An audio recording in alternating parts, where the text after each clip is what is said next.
This channel does not promote any violent, harmful, or illegal activities. All content provided by this channel is meant for an educational purpose only.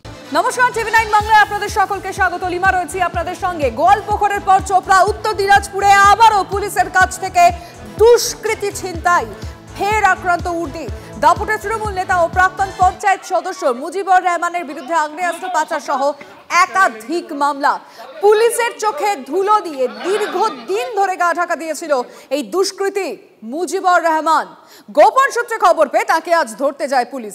সেই সময় পুলিশের ওপর চড়াও হয় দাপুটে তৃণমূল নেতা এবং কুখ্যাত দুষ্কৃতী এই মুজিবুর রহমানকে ছিনিয়ে নিয়ে পালিয়ে যায় একদল লোক। লাঠি উঁচিয়ে তাড়া করে পুলিশের দিকে। এখনো পর্যন্ত 11 জনকে গ্রেফতার করা হয়েছে। আমরা সেই ছবিটা আরো একবার আপনাদেরকে দেখাবো, যে ঘটনা আরো একবার বেশ কিছু প্রশ্ন তুলে দিল।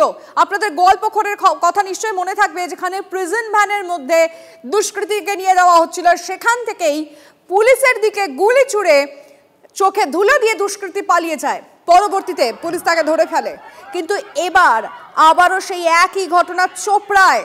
কিন্তু যে মুজিবুর রহমান পুলিশের চোখে ধুলো দিয়ে পালিয়ে গিয়েছে, বলা যায় কার্যত তাকে ছিনতাই করা হয়েছে। কারণ একদল লোক হঠাৎ করেই পুলিশের ওপর হামলা চালায়, আবারও আক্রান্ত উর্দি। কিন্তু এতটা সাহস তারা পেল কিভাবে যে পুলিশের দিকে তারা তাড়া করে এবং পুলিশের ওপর তারা আক্রমণ চালায়? দুষ্কৃতী ছিনতাই এখনো পর্যন্ত 11 জনকে পুলিশ গ্রেফতার করেছে। সেই 3টে ছবি আমরা আপনাদেরকে দেখাচ্ছি, যে মুহূর্তে পুলিশকে তাড়া করা হয়। আর দ্বিতীয় ছবিটা দেখুন, কিভাবে পুলিশের কাছ থেকে দুষ্কৃতীকে ছিনতাই করে নিয়ে যাচ্ছে একদল লোক। অবশ্যই একটা বড় প্রশ্ন যে এরা কারা, যারা এই ঘটনা ঘটিয়েছে। সেই 11 জনকে এখনো পর্যন্ত পুলিশ গ্রেফতার করেছে। আমাদের রিপোর্টাররা প্রতিটা মুহূর্তের দিকে নজর রাখছে। যেমন রূপক এই মুহূর্তে আমার সঙ্গে রয়েছে। রূপক, এখনো পর্যন্ত যাদের গ্রেফতার করা হয়েছে তাদের পরিচয় কি? দেখো, এখনো পর্যন্ত পুলিশ যে কজনকে গ্রেফতার করতে পেরেছে এবং যাদের চিহ্নিত করেছে তারা কিন্তু প্রত্যেকেই কিন্তু ওই এলাকারই বাসিন্দা, অর্থাৎ যেই এলাকায় কিন্তু এই পুলিশের ওপরে আক্রমণের ঘটনা ঘটে। এবং সবটা মিলিয়ে কিন্তু এলাকায় আরো কারা কারা জড়িত রয়েছে এবং এই মুজিবুরের অনুগামী কারা কারা রয়েছে, কারা এই ঘটনার সঙ্গে জড়িত, সেই বিষয়ে কিন্তু পুলিশ এই মুহূর্তে থেমে থাকছে না। পুলিশ কিন্তু তাদের অভিযান চালিয়ে যাচ্ছে, চিরুনি তল্লাশি চালাচ্ছে এবং এই মুজিবুরের খোঁজেও কিন্তু পুলিশ ইতিমধ্যে গোটা চোপড়া জুড়ে এবং সীমান্ত লাগোয়া এলাকা জুড়েও কিন্তু পুলিশ তল্লাশি করছে। সবটা মিলিয়ে এলাকায় কিন্তু পুলিশের এখন কড়া নজরদারি রয়েছে।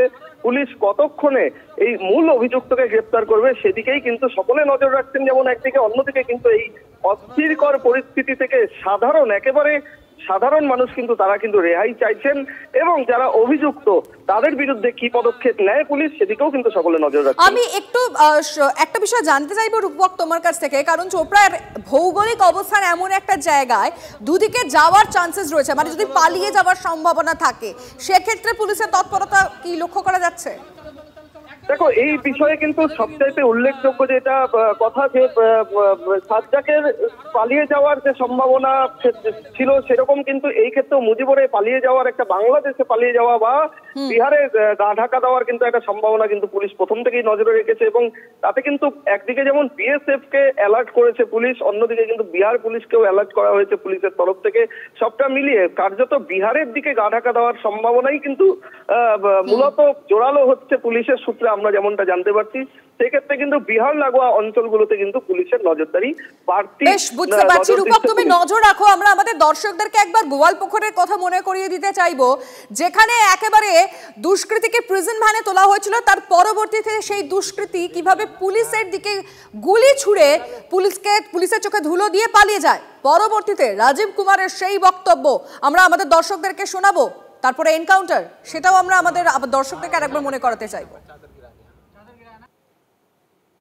এটা যে দুষ্কৃতীরা যে গুলি চালিয়েছে, এটা আমাদের সকলের উপরে গুলি আছে, এটাকে আমরা ভালো জবাব দেব।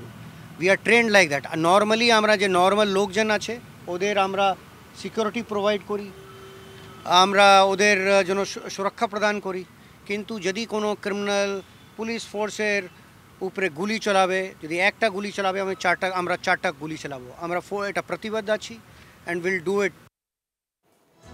গোয়ালপুকুর আর তারপরেই চোপড়া, আবারও হয়েছে উর্দি, এক্ষেত্রেও কি পুলিশ এতটাই তৎপর হবে? আবারও কি সেই একই ঘটনার পুনরাবৃত্তি হলো? কিন্তু এক্ষেত্রে পুলিশ দুষ্কৃতীকে কতদিন বা কতক্ষণের মধ্যে ধরে সেটা একটা বড় বিষয়। কারণ যেভাবে পুলিশের চোখে ধুলো দিয়ে এবং পুলিশের দিকে কিভাবে মানে আক্রমণ করা হয়েছে সেই ছবিটা আমরা আপনাদেরকে দেখাচ্ছি। কিন্তু যে তৃণমূল নেতার বিরুদ্ধে এবং এই মুজিবুর রহমান প্রাক্তন পঞ্চায়েত সদস্য যার বিরুদ্ধে এত অভিযোগ, তাকে সম্পূর্ণভাবে ক্লিন চিট দিয়ে দিলেন সেখানকার জেলা সভাপতি। কি বলেছেন তিনি? বিধায়ক এই মুহূর্তে দাঁড়িয়ে, তিনি চোপড়ার বিধায়ক, তিনি কি বলেছেন একবার শোনাবো আপনাদের। ওখানকার কয়েকজন ফোন করে বলছিল যে আমরা পুলিশের কাছে ওয়ারেন্ট চেয়েছিলাম, বা ও কোনো ক্রিমিনালও ছিল না, ও গেলবারের গ্রাম পঞ্চায়েতের মেম্বার ছিল, তো ওয়ারেন্ট নাই, পুলিশ এসে ঘর দুয়ার ভাঙাভাঙি করছে, এই করছে, আসামিকে ধরবে, এই নিয়ে পুলিশের সঙ্গে বর্ষা হয়েছে। এদেরকে আমি বকাবকি করলাম যে পুলিশ যখন নির্দোষ ছিল, পুলিশ নিয়ে যাচ্ছিল, থানা থেকে নিয়ে আসা হতো, পুলিশের সঙ্গে হাতাহাতি করার কি দরকার ছিল? পুলিশ কেন ধরতে গেল? বা কোনো সিঙ্গেলে কোনো খবর টবর থাকতে পারে, তো ওইভাবে এদেরকে বললেই পুলিশ নিয়ে যেতে পারতো। পুলিশও এদের দোকান ঘর দুয়ার ভাঙচুর করেছে, তখন গ্রামবাসীরা আর কি খেতে গেছে। কোনো কেস নাই, কোনো কিছু নাই। পুলিশ দোকান ভাঙচুর করেছে, ঘর দুয়ার ভাঙচুর করেছে, গ্রামবাসীদের কোথায় আর কি আমি যেটা জানলাম। স্থানীয় বিজেপি নেতৃত্ব কি বলছে শুনবো। শাসন চলে না, সেখানে হামিদুল রহমানের শাসন চলে। হামিদুল রহমান যেভাবে পুলিশকে বলে দেয় এটা করতে হবে, এটা করতে হবে, আজকের ডেটে হয়তো বা পুলিশ এটা শোনেনি। পুলিশিং করতে গেছে উত্তর দিনাজপুরের ইসলামপুর পুলিশ ডিস্ট্রিক্টের পুলিশিং করতে পারে না, সেখানে তৃণমূলের নেতারা যেটা ঠিক করে দেয় সেটা করতে তারা বাধ্য থাকে। আজকে হয়তো বা তাদের সদ্বুদ্ধির উদয় হয়েছিল, তারা পুলিশিং করতে গেছিল সেইখানটায় হামিদুল রহমান তাদের দলের দুষ্কৃতীদেরকে পুলিশের বিরুদ্ধে লেলিয়ে দিয়েছে, খেপিয়ে দিয়েছে। বিজেপির অভিযোগটা আপনারা শুনলেন, কিন্তু বিরোধীদের করাই অভিযোগের পর কি বলছেন কানাইয়ালাল আগরওয়াল, তৃণমূলের তিনি জেলা সভাপতি, শুনবো। দল কোনোদিনই কোনোভাবে সমর্থন করে না পুলিশের উপর আক্রমণ, যে কোনো আক্রমণের সমর্থন করে না। ছবিটা আপনাদের সামনে আরো একবার রাখবো, দেখুন কিভাবে লাঠি উঁচিয়ে তারা পুলিশের দিকে পরবর্তীতে আক্রমণ। আবারও আক্রান্ত হলো উর্দি।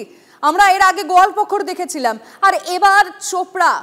কিভাবে দুষ্কৃতীকে পুলিশের চোখে ধুলো দিয়ে নিয়ে যাওয়া হলো সেই ছবিটা TV9 বাংলা এক্সক্লুসিভলি আমরা আপনাদের দেখাচ্ছি। কিন্তু তার সঙ্গে প্রশ্নটাও সাথে সাথে তুলতে হচ্ছে যে কিভাবে এরকম ঘটনা একের পর এক ঘটনা এই একই জায়গায় বারবার ঘটতে পারে। এই উত্তর দিনাজপুরে কিভাবে দুষ্কৃতীরা বারংবার পুলিশের চোখে ধুলো দিয়ে পালিয়ে যেতে পারে, কিভাবে মানে একজন দুষ্কৃতীকে ছিনতাই করে কার্যত নিয়ে গেল একদল মানুষ।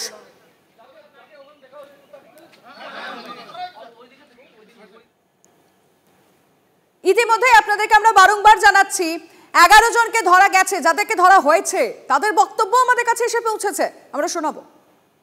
রহমান কে হয়? মুজিবুর রহমান বস্তিওয়ালা, তো ওনাকে আটকাতে পুলিশের কাছে বাধা কেন দিয়েছিলেন? পুলিশকে কেন মারলেন আপনারা? পুলিশকে কেন মারলেন?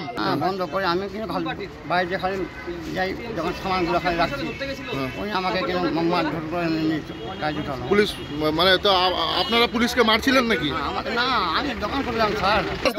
পুলিশকে কেন মারছিলেন? পুলিশকে কেন মারছিলেন? কেন মারছিলেন? কেন মারছিলেন? কেন ধরলো আপনাদের? না করলে ভাই পুলিশকে কেন মারছিলেন? কেন কেন কেন কেন চিনাই নিচ্ছিল কেন? বলো ভাই বলো, কেন মারলেন? পুলিশকে কেন মারলেন? মুজিবুর কে হবে? মুজিবুর রহমান কে হবে? ও অন্য গ্রামে, আমরা অন্য। কেন এই ঘটনা কেন ঘটলো কি মনে করছেন প্রাক্তন পুলিশ কর্তা অরিন্দম আচার্য? আমরা তার সঙ্গে যোগাযোগ করেছিলাম, অবশ্যই তার বক্তব্য শোনাবো। সিপিএম কি মনে করছে সেটাও শুনুন। পুলিশ বলে যে একটা পদার্থ আছে, এটা কোনো এক্সিস্টেন্সই নেই বলে আমার মনে হচ্ছে। কেননা মুখ্যমন্ত্রী পর্যন্ত উতলা হয়ে বলেছিল ডিজি যে আমার পুলিশকে যদি কেউ আক্রান্ত করে তাহলে তার বিনিময়ে 4টে গুলি মারবো।